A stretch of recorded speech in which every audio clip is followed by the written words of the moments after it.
নমস্কার দর্শক বন্ধুরা, আজকের গল্পটি একটু অন্যরকম। এটি এমন এক অনুরাগী পাঠিয়েছেন যিনি তার নাম প্রকাশ করতে চান না, শুধু জানিয়েছেন তার জীবনের এক গভীরতম অনুভূতি এই গল্পের মধ্যে দিয়ে তিনি আপনাদের সামনে তুলে ধরতে চান। আশা করি আপনাদের মন ছুঁয়ে যাবে। আর হ্যাঁ, এই গল্পের গভীরে আপনাদের জন্য একটি বিশেষ সারপ্রাইজ লুকিয়ে আছে।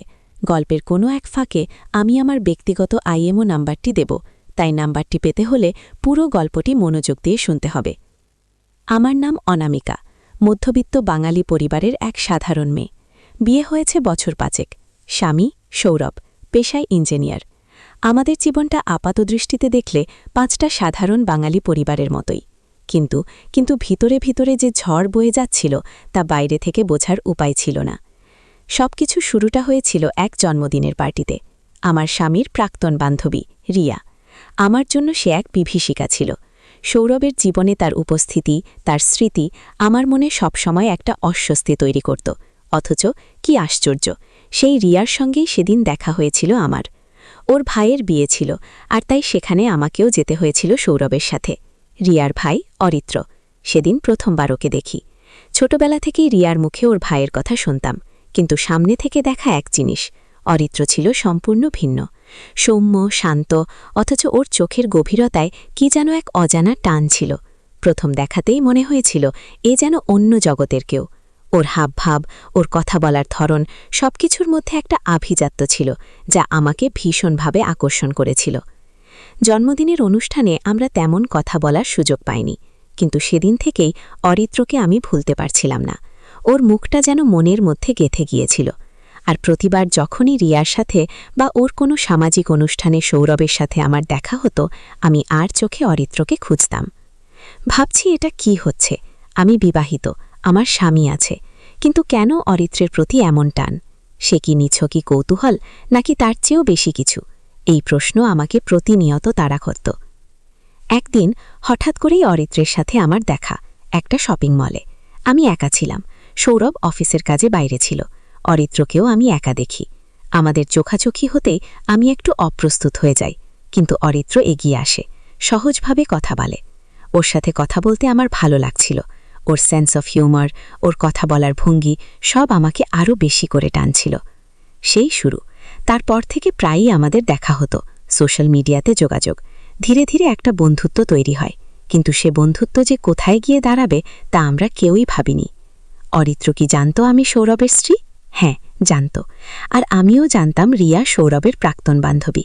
এই নিষিদ্ধ সম্পর্কের হাতছানি আমাকে যেন আরও বেশি করে টেনে আনছিল। ভয় ছিল, কিন্তু সেই ভয়ের চেয়েও আকর্ষণ ছিল অনেক বেশি। একদিন অরিত্র আমাকে ফোন করে, আমার সাথে দেখা করতে চায়। গভীর রাতে আমার বুক থুকপুক করতে থাকে। সৌরভ তখন ঘুমোচ্ছিল। আমি চুপি চুপি বাড়ি থেকে বেরিয়ে যাই। ওর সাথে দেখা করি একটা নির্জন পার্কে। সেই রাতে আমরা অনেকক্ষণ কথা বলি। আমাদের মনের সব জমানো কথা, সব অনুভূতি একে অপরের কাছে খুলে বলি। অরিত্র জানায় সেও আমাকে প্রথম দেখাতেই পছন্দ করে ফেলেছিল, কিন্তু আমি বিবাহিত জেনেও নিজের অনুভূতিকে চেপে রাখতে পারিনি। আমারও একই অবস্থা। সেই রাতে আমাদের মধ্যেকার নিষিদ্ধ আকর্ষণ এক নতুন মোড় নেয়। দুজন দুজনার বাহুডোরে আবদ্ধ হই, ঠোঁটে ঠোঁট। সেই স্পর্শে ছিল এক তীব্র উত্তেজনা যা আমাদের শরীরের প্রতিটি কোষকে জাগিয়ে তুলেছিল। মনে হচ্ছিল যেন এক অনন্ত সময়ের জন্য আমরা হারিয়ে গেছি। এই প্রথম আমি বুঝতে পারলাম ভালোবাসা কেন এত শক্তিশালী, এত নিষিদ্ধ হওয়া সত্ত্বেও মানুষকে তার দিকে টেনে নিয়ে যায়। তারপর থেকে আমাদের গোপন সাক্ষাৎ বাড়তে থাকে। প্রতিটা মুহূর্ত ছিল রোমাঞ্চে ভরা, ভয়, উত্তেজনা আর নিষিদ্ধ ভালোবাসার আনন্দ। সৌরভের অলক্ষ্যে আমি অন্য এক জগতে বিচরণ করছিলাম। অরিত্রের সাথে কাটানো প্রতিটা মুহূর্ত আমার কাছে ছিল অমূল্য। ওর চোখে আমি সেই ভালোবাসা দেখতে পেতাম যা আমি সৌরভের কাছে কখনো পাইনি। আমাদের এই গোপন সম্পর্ক একটা বিপজ্জনক পথে এগোচ্ছিল। আমি জানতাম এটা ভুল, কিন্তু মন মানছিল না। অরিত্রের প্রতি আমার দুর্বলতা দিন দিন বাড়ছিল। ওর স্পর্শ, ওর কথা, ওর চাহনি সবকিছুর মধ্যে আমি যেন এক নতুন আমিকে খুঁজে পেতাম। একদিন অরিত্র আমাকে নিয়ে ওর ফ্ল্যাটে যায়। সৌরভ তখন শহরের বাইরে। সেই রাতে আমাদের সম্পর্ক আরও গভীর হয়। দুজন একে অপরের শরীরের ভাষায় কথা বলতে থাকি। ওর স্পর্শে আমি শিহরিত হতাম, ওর গভীর নিঃশ্বাস আমার কানে এসে বাজত। আমি জানতাম এই মুহূর্তে আমি যা করছি তা সমাজের চোখে অন্যায়, কিন্তু সেই মুহূর্তে আমার কাছে শুধু অরিত্র ছিল, আর ওর প্রতি আমার তীব্র আকর্ষণ। আমরা একে অপরের মধ্যে হারিয়ে গিয়েছিলাম। প্রতিটা চুম্বনে ছিল না বলা অনেক কথা, প্রতিটা আলিঙ্গনে ছিল তীব্র আকাঙ্ক্ষা। সেই রাতের প্রতিটি মুহূর্ত যেন এক জীবন্ত ছবি হয়ে আমার মনে গেঁথে রইল। আমি অনুভব করছিলাম এই এক এমন টান যা ছিঁড়ে ফেলা অসম্ভব। কিন্তু এই সুখ বেশি দিন স্থায়ী হয়নি। একদিন সৌরভের চোখে কিছু ধরা পড়ে, কিছু পরিবর্তন, আমার আচরণে, আমার কথাবার্তায়। সে সন্দেহ করতে শুরু করে। আমার মনে ভয় চেপে বসে। আমি জানতাম এই পথটা বিপজ্জনক। একদিন সৌরভ আমাকে প্রশ্ন করে। ওর চোখে ছিল এক গভীর সন্দেহ। আমার মুখের দিকে তাকিয়ে ও যেন সত্যিটা খুঁজে বের করার চেষ্টা করছিল। আমার বুক তখন ধুকপুক করছিল। কি উত্তর দেব? কি করে বাঁচাবো এই সম্পর্ক? এই দুই পুরুষের মাঝে আমি যেন এক কঠিন পরীক্ষার সম্মুখীন। আমার জীবনের এই বাঁকে এসে আমি বুঝতে পারছিলাম ভালোবাসার পথ সবসময় সরল হয় না। কখনো কখনো তা এমন সব দিকে নিয়ে যায় যা আমরা কল্পনাও করতে পারি না। অরিত্রের প্রতি আমার এই গোপন দুর্বলতা, এই নিষিদ্ধ প্রেম কোথায় গিয়ে শেষ হবে আমি জানি না। তবে এটুকু জানি এই আবেশ আমাকে এক নতুন অজানা গন্তব্যের দিকে টেনে নিয়ে চলেছে। একদিন সৌরভ আমাকে কিছু জিজ্ঞাসা করার জন্য আমার ফ্ল্যাটে আসে। যখন অরিত্র সেখানে উপস্থিত ছিল, হঠাৎ করেই দুজন মুখোমুখি। সৌরভের মুখে অবিশ্বাস আর অরিত্রের মুখে অসহায়ত্ব। আমার মনে তখন এক তীব্র আতঙ্ক। কি হবে এখন? কোথায় গিয়ে থামবে এই খেলা? আমি কি পারবো এই পরিস্থিতি সামাল দিতে? দুজন পুরুষ, দুজন ভিন্ন পৃথিবীর মানুষ, আর আমি তাদের মাঝে এক অমুক টান। সেদিনের সেই মুহূর্ত ছিল আমার জীবনের সবচেয়ে উত্তেজনাকর ও ভয়ঙ্কর।